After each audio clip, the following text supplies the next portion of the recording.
우리 함께 나눌 하나님의 말씀은 예레미야서 19장입니다. 예레미야서 19장 10절부터 12절 말씀입니다.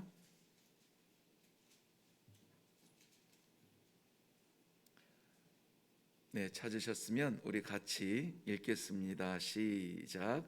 너는 함께 가는 자의 목전에서 그 옹기를 깨뜨리고 그들에게 이르기를 만군의 여호와께서 이와 같이 말씀하시되 사람이 토기장이의 그릇을 한 번 깨뜨리면 다시 완전하게 할 수 없나니 이와 같이 내가 이 백성과 이 성읍을 무너뜨리리니 도벳에 매장할 자리가 없을 만큼 매장하리라. 여호와의 말씀이니라. 내가 이곳과 그 가운데 주민에게 이같이 행하여 이 성읍으로 도벳 같게 할 것이라. 아멘. 아멘. 이 성읍으로 도벳 같게 하겠다. 이 성읍이라고 하는 것은 예루살렘을 말하죠. 그러니까는 예루살렘과 도벳을 지금 비교하고 있는데요. 도벳을 변화시켜 예루살렘으로 되게 하겠다. 이건 우리가 할렐루야, 아멘, 언제든지 반갑게 귀 마음 다 열어서 받을 수 있는 말씀이에요. 그런데 오늘 하나님께서 예레미야 선지자를 통해서 하시는 말씀은 이 예루살렘을 도벳 같게 하겠다는 겁니다.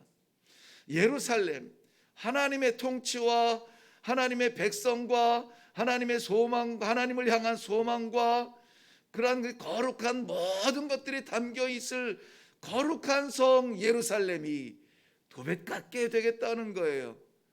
이 도벳이라고 하는 것은 오늘 이제 말씀 가운데서 나오겠습니다만은 이 예루살렘 성 남쪽, 남서쪽이죠. 남쪽 남문으로 내려와서 이 서쪽에 보면은 우리가 흔히 기억하기는 흰놈의 아들 골짜기라는 곳이 있습니다. 그곳에는 모든 예루살렘 성 안에, 성벽 안에 오물이란 오물, 더러움이라는 더러움, 찌꺼기라는 찌꺼기, 이러한 것들이 다 그곳에 몰려가서 태워지는 곳이에요. 그러니까 악한 냄새가 진동하고 사람이 있고 싶지 않은 그러한 땅입니다. 그러한 땅에 이 솔로몬 시대에 흰놈의 아들 그 제단이 세워집니다. 그리고 거기에서 그 악한 냄새에 더불어서 무슨 냄새를 더하냐면 자기의 자녀를 불에 태우는, 번제로 던져버리는 그러한 사람 타는 냄새가 더해지는 겁니다. 하나님께서 만드신 거룩한 생명, 하나님을 향하여서 하루를 살아들여도 거룩하게 살고 한 걸음을 걸어가도 떳떳하게 걸어가야 될 그 백성들이 불길로 그 아들을 걸어가게 하고 불 속에 그 자녀를 태우는 그러한 악한 냄새가 나는 자리가 어디냐? 도벳이에요. 그런데 오늘 이 성을 도벳 같게 하겠다라고 하는 하나님의 안타까운 마음을 우리 기도하는 성도들의 마음에 같이 품고, 하나님 아프실 때 우리도 아파야죠. 하나님 기뻐하실 때 우리도 기뻐야죠. 하나님의 이 시대를 향하고 이 시대의 성도들을 바라보는 하나님의 그 마음을 오늘 우리 마음속에도 같이 동일하게 새기면서, 우리 하나님 눈물 흘리시면 우리의 눈에도 눈물을 주시고, 우리 하나님 아버지 소망을 주시면 우리도 그 소망을 가지고 일어날 수 있는 이 아침이 되시기를 바랍니다.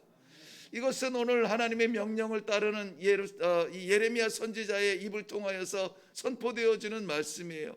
그런데 하나님께서 오늘 1절 말씀에 보면은 예레미야에게 명령을 하고 있는 것이 있습니다.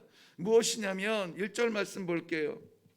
여호와께서 이와 같이 말씀하시되 가서 토기장이의 옹기를 사고 백성의 어른들과 제사장의 어른 몇 사람과 그리고 2절의 흰놈의 아들 골짜기로 가라. 거기서 내가 너희에게 이른 말을 선포하라라고 말씀하고 있습니다. 먼저는 옹기를 사라라고 말합니다. 옹기를 사면은 기분이 좋죠. 여인들 그 그릇 싸는 거 좋아하잖아요. 그 뭔가 쓸모가 있을 것 같은 그러한 것을 살 때는 더욱 좋죠. 그런데 여기는 옹기라고 합니다. 물론 이 그릇을 담는 이 음식을 담는 접시도 귀하지만은 이 예루살렘 그 근동 지방에서의 그 물을 담는 그 뭐라고 하죠? 항아리? 예. 그 항아리는 이제 항아리를 이렇게 뭐 식탁에 가져오지는 않죠. 이렇게 항아리는 이렇게 물을 저장하는 것이고 식탁에서 나눌 때 이렇게 영어로는 자라고 하는데 그 뭐라고 주전자? 예, 주전자 우리 말로 주전자면 되겠죠. 그런데 이 이스라엘 사람들이 사용했던 주전자는 우리가 이렇게 생각하는 그런 주전자가 아니고요. 이렇게 좀 큼지막해서 한 20-30cm 되는 높이에 그러한 아주 디자인을 해가지고 식탁에 올려놓을 수 있는 그러한 물병입니다. 그런 여기서 말하는 옹기는 그런 거예요. 그런 물을 담을 수 있는 겁니다. 그러니까는 이스라엘 백성들에게 너무나 좋고 소중한 거예요. 그것 때문에 음식 맛이 나는 거예요. 근데 그것을 사라고 하니까는 뭔가 소망을 가지고 가는 것이죠. 그런데 그것을 가지고 흰놈의 골짜기로 가라. 누구를 데리고? 장로들과 이 어른들, 이 백성들의 어른들과 여기 제사장들 몇 사람들을 데리고 가라는 것입니다.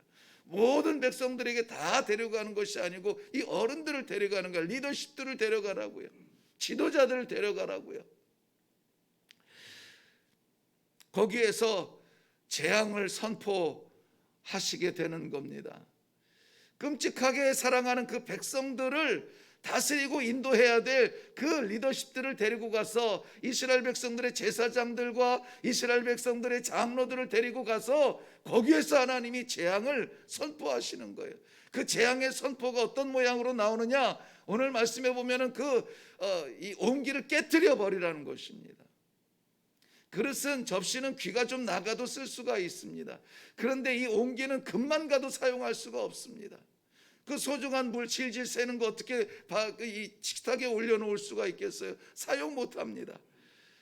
자, 이 하나님께서 안타깝게 그릇을 깨뜨리면서 그 백성들에게 선포하시는 마음이 있습니다. 그럼 왜 하나님께서 이 소중한 그릇, 이 소중한 예루살렘, 소중한 하나님의 백성 왜 깨뜨리시느냐? 먼저는 우상 숭배 때문에 그렇습니다. 오늘 4절 말씀에 보면은 이는 그들이 나를 버리고 이곳을 불결하게 하며 이곳에서 자기와 자기 조상들과 유다 왕들이 알지 못하던 다른 신들에게 분향하며 무죄한 자의 피로 이곳에 채웠으며 라고 말하고 있습니다. 다른 신들 알지 못하는데 우리 조상들이 알지 못해요. 우리 조상들이 아는 신은 오직 유일하신 하나님, 부르신 하나님, 세우신 하나님, 살리신 하나님, 그 하나님의 백성이라고 하는 것이에요. 그래서 아브라함과 이삭과 야곱의 하나님, 그렇게 이 민족의 정체성을 말하는데 이 민족들이 알지 못하는 신들을 섬기는 겁니다. 가장 왕성했던 이 다윗과 솔로몬의 시대를 통하여서 알지 못하는 신들이 들어와요. 솔로몬은 그야말로 부귀와 명예와 장수를 다 누릴 수가 있었으나 그러나 그의 약점은 이 우상 숭배 때문에 마지막에 망하지 않습니까? 멋있게 시작하고 아름답게 시작하고 귀하고 거룩하게 은혜로 시작하여도 마지막에 무너지는 것 왜 그렇습니까? 우상 때문에 무너져요. 우상 때문에. 부인이 300이요 첩이 700이라 많은 것을 가지고 그 모든 주변의 나라들 왕들조차 부러워해서 도대체 이러한 부요가 이러한 지혜가 어디서 오나 와서 돈 내고 보고 돈 내고 듣고 그런데 그 부요함 때문에 그 누림 때문에 우상이 들어와 그 나라의 곳곳에 우상들이 세워집니다. 알지 못하는 우상들이 세워집니다. 2절부터 6절 말씀 보면은 흰놈의 아들 골짜기가 되어버린 그 도벳 제단 거기에서 옹기를 깨트려 버리시는 겁니다. 바로 이 우상 때문에 하나님의 아름답고 쓸모있고 기대되고 소망을 가졌던 그 백성들을 깨트려 버리시겠다는 것입니다. 이 깨어진 옹기는 오늘 말씀은 깨어진 옹기라는 제목인데요. 깨어진 옹기는 이스라엘 백성들을 말합니다. 심판받는 하나님의 백성들을 말합니다. 하나님의 백성들이 심판을 당한다고요? 당합니다. 다시 회복할 수 없을 만큼 깨어집니다. 하나님의 심판은 엄위하십니다. 우리는 이 사랑의 하나님만 붙들지만은, 그러나 이 사랑의 하나님이 그 사랑을 지키기 위하여서는 엄격한 공의의 하나님이십니다. 하나님이 생명을 지키시기 위하여서 죽음을 처벌해야만 합니다. 하나님이 의를 드러내기 위하여서는 악함을 버려야 합니다. 이름만 부른다고 해서 되는 것이 아닙니다. 우리가 정말 우리 찬송했던 것처럼 언제나 주와 언제나 하나님과 붙들려 살 수 있도록 간절하게 매어 달리고 간절하게 씨름하여도 우리는 연약해서 넘어지잖아요. 신앙생활은 영적 전투라고 합니다. 전투는 전쟁이에요. 목숨을 걸어야 되는 것입니다. 그러나 이스라엘 백성들 자기의 유익과 환락과 자기의 기쁨과 풍요와 누림과 이러한 것들에 젖어서 하나님의 명령을 잃어버렸습니다. 여기에 보면은 하나님의 심판은 얼마나 엄위하신지, 개인이 하나님 앞에서 심판당하겠지만 가정이 무너지고 나라가 무너지는 것, 바로 이 우상 숭배, 하나님을 떠난 백성들은 여지없이 무너지는 것을 볼 수가 있습니다. 13절 말씀에 보면은 저들이 집 위에다가 하늘 만상을 분양한다고 합니다. 집마다 지붕에 올라가서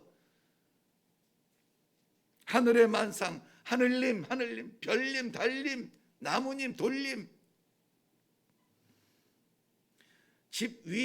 지붕에서 저들이 우상을 숭배한다는 것은 저들의 집의 통치자가 누구이냐, 저들의 집 가정과 그 가정을 이루고 있는 식구들이 바라보고 쫓아가고 따라가고 흉내내고 섬기는 것이 무엇이냐, 절하는 것이 무엇이냐, 예배하는 것이 무엇이냐.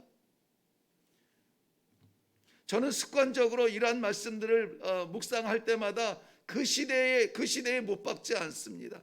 이것을 전설이나 이야기책으로 읽질 않아요. 지금 우리의 가정마다 얼마나 가정이 많습니까? 아파트 한 동에 옛날 같으면 한 마을이 모여서 삽니다. 그 가정이 무엇을 위해서 오늘 살아갈까? 우리 성도들의 가정이 무엇을 위하여서 뛸까? 바라보는 것, 사랑하는 것, 추구하는 것, 그것이 무엇일까? 성도의 가정은 세상의 가정과는 달라야 하는데 하는 안타까움들이 제 마음에 늘 있습니다. 뿐만이 아니라 12절 보면은 내가 이곳과 주민을 도백같게 하겠다고 했는데, 이곳과 주민은 예루살렘 말하는 것입니다. 바로 그 나라를 말합니다. 나라와 민족이 망하는 것, 하나님을 떠나 심판받는 것, 받는 심판은 다시, 그 쪼개진 심판을 다시 모아서 쓸 수 없음을 이야기합니다. 얼마나 두려운 말씀이에요. 그러므로 사랑하는 성도 여러분, 오늘 기회 있을 때, 오늘 우리들에게 주어진 이 순간에 우리의 가정과 우리의 교회와 우리의 나라가 쓰임받는 그릇이 될지언정 하나님으로부터 던져져 쪼개져 깨트려지는 그러한 온기가 되지 아니하도록 우리는 기도해야 될 줄로 믿습니다. 도벳에서 이 예언을 마치고 돌아온 곳이 어디냐면은 14절 말씀에 보면은 예레미야가 여호와께서 자기를 보내사 예언하게 하신 도벳에서 돌아와 여호와의 집 뜰에 서서 모든 백성, 거기는 모든 백성입니다. 모든 백성에게 말합니다. 성전 뜰에 서서 선포하게 되죠. 도벳이라고 하는 추악하고 맡고 싶지 않은 냄새로 진동하는 그 땅에서 돌아와서 여호와의 성전 뜰에 서게 됩니다. 그리고 거기에서 백성들에게 이야기합니다. 그런데 여기에도 소망의 말씀을 주지 않아요. 15절 말씀 보면 만군의 여호와가 이스라엘의 하나님께서 이와 같이 말씀하시되 보라, 내가 이 성읍에 대하여 선언한 모든 재앙을 이 성읍과 그 모든 촌락에 내리리라. 내리리니 이는 그들의 목을 곧게 하여 내 말을 듣지 아니함이라. 결국은 선포입니다. 이렇게 예루살렘과 그 땅에 사는 모든 백성들 가정마다 남김없이 다 깨어지고 쪼개질 것인데 왜냐? 이유를 얘기해 주고 있습니다. 왜 사람들이 우상을 따라가고 하나님을 예배하지 못하며 우상 앞에 절하고 굴복하여 예배하느냐? 왜 그렇습니까? 내 말을 듣지 아니하였다는 거예요. 하나님의 말씀을 듣지 않은 거예요. 말씀이 없는 겁니다. 말씀이 없으면 우리는 길을 잃어버리고 공허하여서 어디로 갈지 모르고 배회하게 됩니다.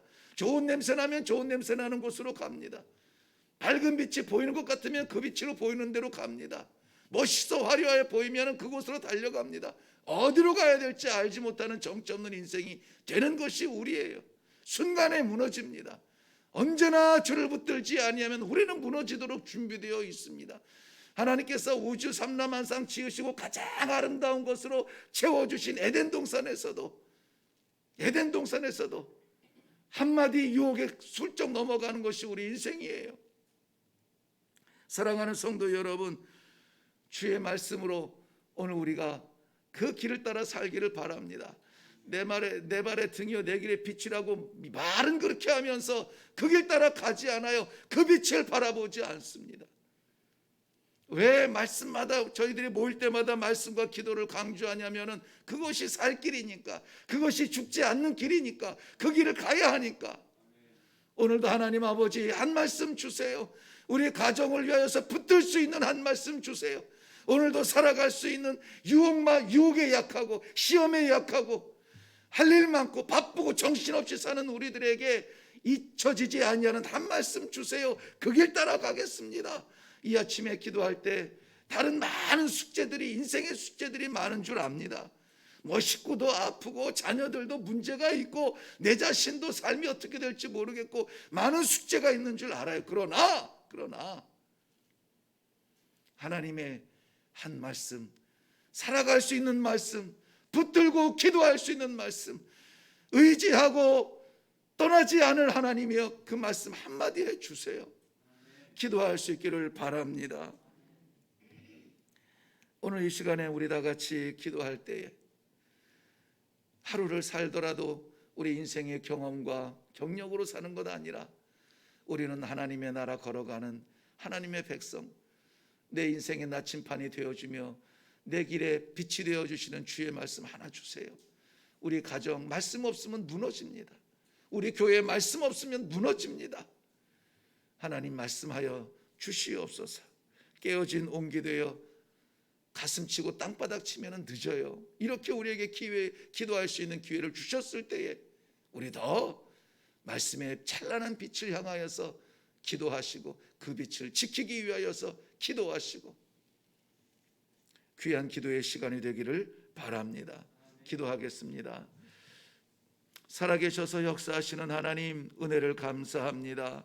주의 사랑하는 백성들 오늘도 동행하기를 원하셔서 부르신 귀한 기도의 자리, 아버지 저희들에게 허락하여 주실 말씀 기대합니다. 사모합니다. 어떻게 해야 될까요? 우리 하나님 아버지 기도하는 모든 백성들에게 말씀하여 주시어서 우리 하나님 아버지 말씀 주실 때마다 귀청만 울리는 말씀이 아니라 가슴에 새겨지고 우리 삶의 현장에서 간증이 되도록 순종하며 따라가는 말씀, 생명 말씀, 보석 같은 말씀, 하늘의 말씀을 주의 사랑하는 백성들 가슴마다 주시고 가정마다 주시옵소서. 교회마다 주시옵시고 민족마다 주시옵소서. 아버지 하나님께서 허락하여 주실 줄로 믿사옵고 예수님의 이름으로 기도하옵나이다. 아멘. 이스라엘이 도벳같이 될 것인지, 도벳 같은 못난 인생이 이스라엘처럼 하나님의 성이 될 것인지, 우리의 가슴에 우상은 없는지, 우리의 가정은 제대로 가고 있는지, 무엇을 향해서 나아가고 있는지 한번 우리 회개의 자리에 나아가시고 아무쪼록 이러한 어지러운 환난 속에서도 하나님의 백성으로 살아갈 수 있는 것 말씀밖에 없습니다.